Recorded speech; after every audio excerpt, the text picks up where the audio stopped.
আমি সবসময় বিপদে থাকি, কিভাবে বুঝবো কোনটা আল্লাহর পরীক্ষা আর কোনটা আল্লাহর আযাব? যে কোনো সাধারণ বিপদই আল্লাহর পক্ষ থেকে পরীক্ষা হতে পারে, আবার আমাদের কোনো অপরাধের কারণে আল্লাহর পক্ষ থেকে শাস্তিও হতে পারে।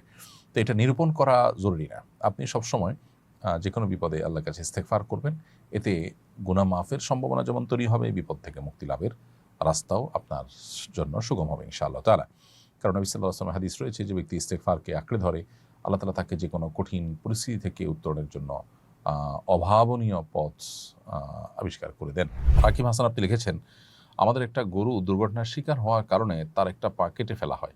গরুটাকে জবাই করা হয়নি। এই পা খাওয়া যাবে কিনা?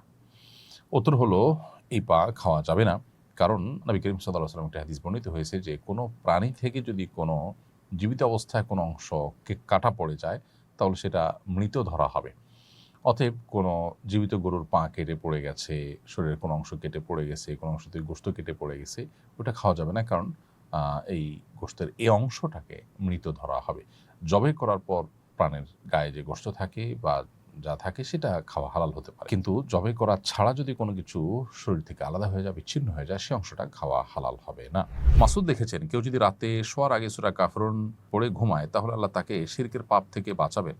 আমার প্রশ্ন হলো, এখানে কি ছোট বড় সকল প্রকার শিরকের কথা বলা হয়েছে? আল্লাহ কি তাকে মৃত্যুর আগ পর্যন্ত এই পাপ থেকে বাঁচিয়ে রাখবেন যদি সে আমলটা করেন?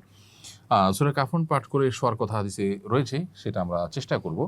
বাট এটা পড়লেই আল্লাহ তাআলা আপনাকে অটোমেটিক সকল শিরক থেকে বাঁচিয়ে রাখবেন, ব্যাপারটা সেরকম সব ক্ষেত্রে নয়।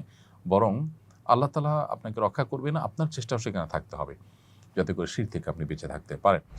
সুমন লিখেছেন, কেউ যদি স্বপ্নে দেখে যে অমুক তারিখে ওয়াজ মাহফিল করতে হবে, সেটা কি তার বাস্তবায়ন করতে হবে? আমাদের গ্রামের অপরিচিত একজন আমলদার বৃদ্ধ লোক বলেছেন, আল্লাহ দেখিয়েছেন তো ওই তারিখ তোমাকে ওয়াজ মাহফিলের আয়োজন করতে হবে, না হয় তোমার ক্ষতি হবে। এটা একেবারেই কুসংস্কারচ্ছন্ন বিষয় এবং কুসংস্কারপূর্ণ বিষয়। কারোর স্বপ্ন, এ ধরনের স্বপ্ন কখনো দলিল হতে পারে না।